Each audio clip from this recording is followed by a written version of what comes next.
So a few days ago, the first episode of Dark Side of the Ring aired on Vice, and I've reviewed a few of these here on the channel. The first episode of season 4 came out, and that was about Chris Candido and Tammy Sytch. So I want to give my review on this episode of Dark Side of the Ring. Now, Vice is super controversial right now, and I'm not going to sit here and pretend that they're flawless. I won't, because they have done some things that I consider to be a little bit shady, little bit unethical. But usually, the Dark Side of the Ring series usually gets things right for the most part, even though it is kind of exploitative because they're focusing on bad, negative stories of pro wrestling. And not every story in wrestling is bad, but if all you've seen of wrestling is Dark Side of the Ring, now with 4 seasons, you're going to think that this business is all jacked up. And you know what? In some ways it is. But not everybody has a tragic ending. Unfortunately, the two people covered in this are Chris Candido and Tammy Sytch. Now, the reason why I'm somewhat qualified to talk about this is because I followed Candido's career pretty much, maybe not from the very beginning, but early enough. I remember Smoky Mountain Wrestling.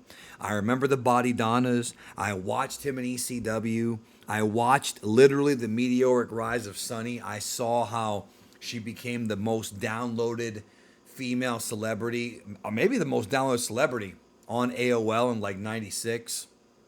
And I witnessed the downfall, her personal problems, the DUI that led to a manslaughter charge, the murder, Chris Candido's death, which happened, after a TNA show in Orlando, which is about an hour away from where I live. And a bunch of friends of mine were at Chris Candido's last match without knowing it would be his last match. They didn't know.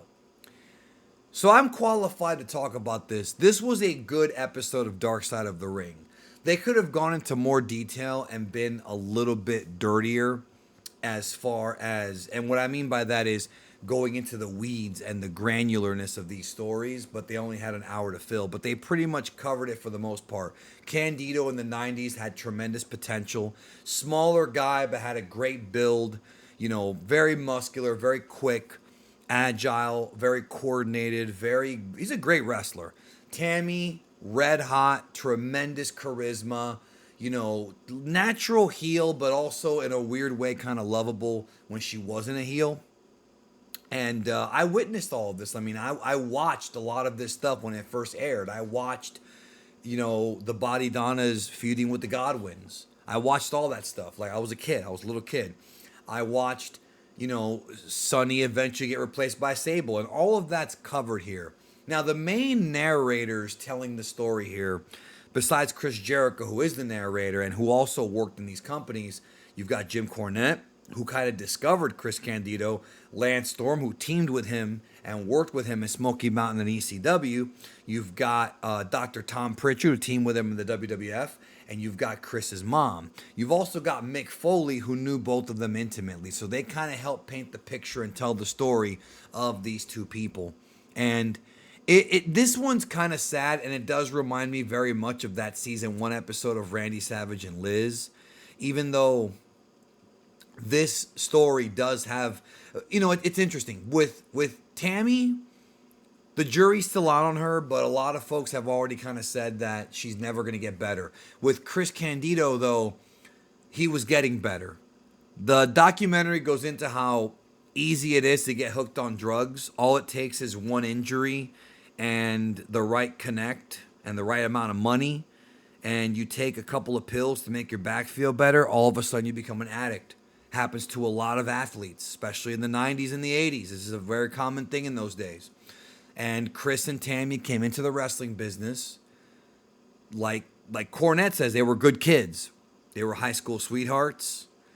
They were together, and the wrestling business, being what it is, chewed them up and turned them into worse versions of themselves. Now, I'm not going to sit here and try to diagnose Tammy as being like a borderline or a narcissist or anything like that. I'm not going to do that here. she clearly has issues. And I knew that before watching this. If you watch her shoot interviews with Sean Oliver and some other people, she has deeply rooted problems. And some of them are caused by the wrestling business. There's no doubt, whether she wants to admit it or not, there's a lot of guilt over Chris and what she did to Chris in the 90s and what happened to Chris and her life in general. She's definitely not happy about how it turned out. Who would be, right? But Chris's story is so sad because the guy had so much potential, gets hurt, then she goes off and becomes this big star, but then she ends up having substance abuse issues. They both end up going in the down period. Chris starts to make a comeback and actually starts to rebuild his life, joins TNA Wrestling in the mid 2000s, and dies from something that wasn't even drug related.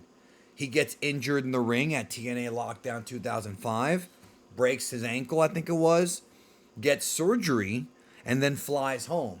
And they say that after you have certain types of surgeries, you're not supposed to fly because you can get blood clots.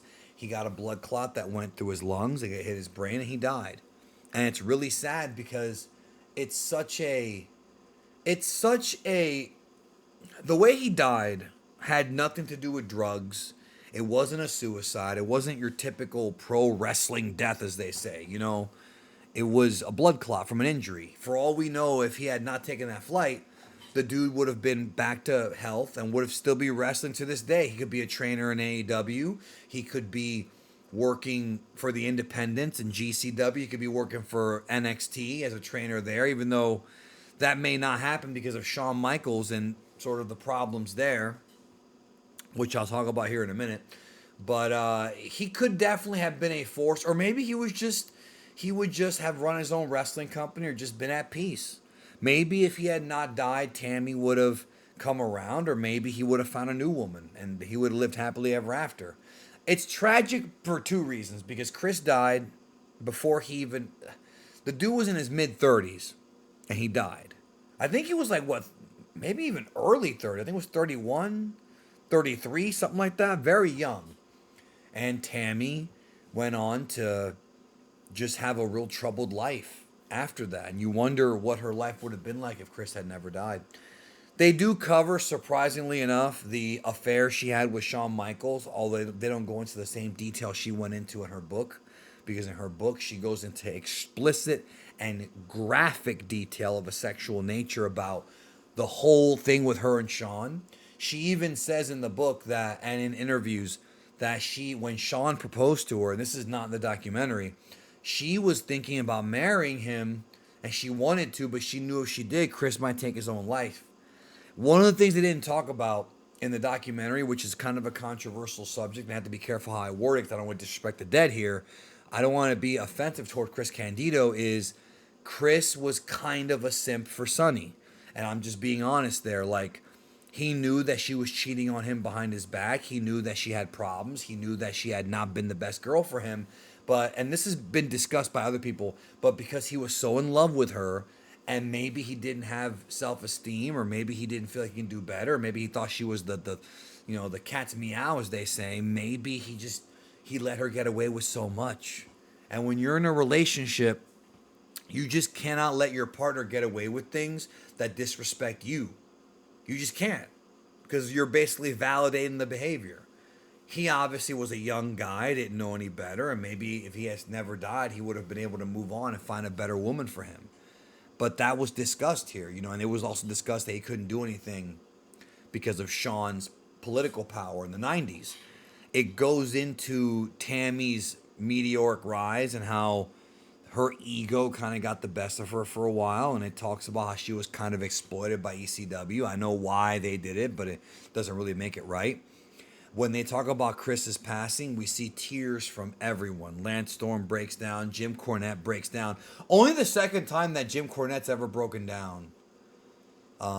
Ever. The first one was the Owen Hart Dark Side, which was a great episode. I forgot to mention that also Chris's brother is all over this too. They have his brother and his mom. And it's just sad, man. It's just sad because Candido really was a guy ahead of his time. Smaller guy, did more, spectacular moves, spectacular wrestling. And Tammy kind of was like his Miss Elizabeth. You know, in many ways. I mean, look at the stories of Randy's jealousy. You know, Chris. Some of these guys, man, they get hooked on love. You know, and when I said simp, I wasn't trying to disrespect him, but I mean, he was definitely hooked on that dopamine he got from being with her. It's sad. It really is sad, you know. But Dark Side of the Ring, I think, did a pretty decent job in covering the story. There wasn't much that I think they really missed. They could have gone into more of Chris's title reigns and other things that happened with Tammy after he died, because she had a multitude of problems. She also did pornography, which they didn't talk about here.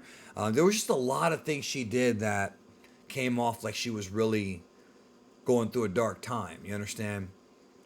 And yeah, I mean, they covered at least the main points well. The next few episodes are going to be very interesting because they're going to be covering Marty Jannetty, Magnum TA, Doink the Clown, Abdul the Butcher, the Graham family. So this season looks to have some pretty good episodes. Some of them I wonder if they can really do well, but there's a lot of darkness in wrestling. So yeah, that's my review of Dark Side of the Ring Season 4, Episode 1. What did you think? Let me know down below. Sad, but these are all sad. You just got to know that. Take care, and I'll see you soon.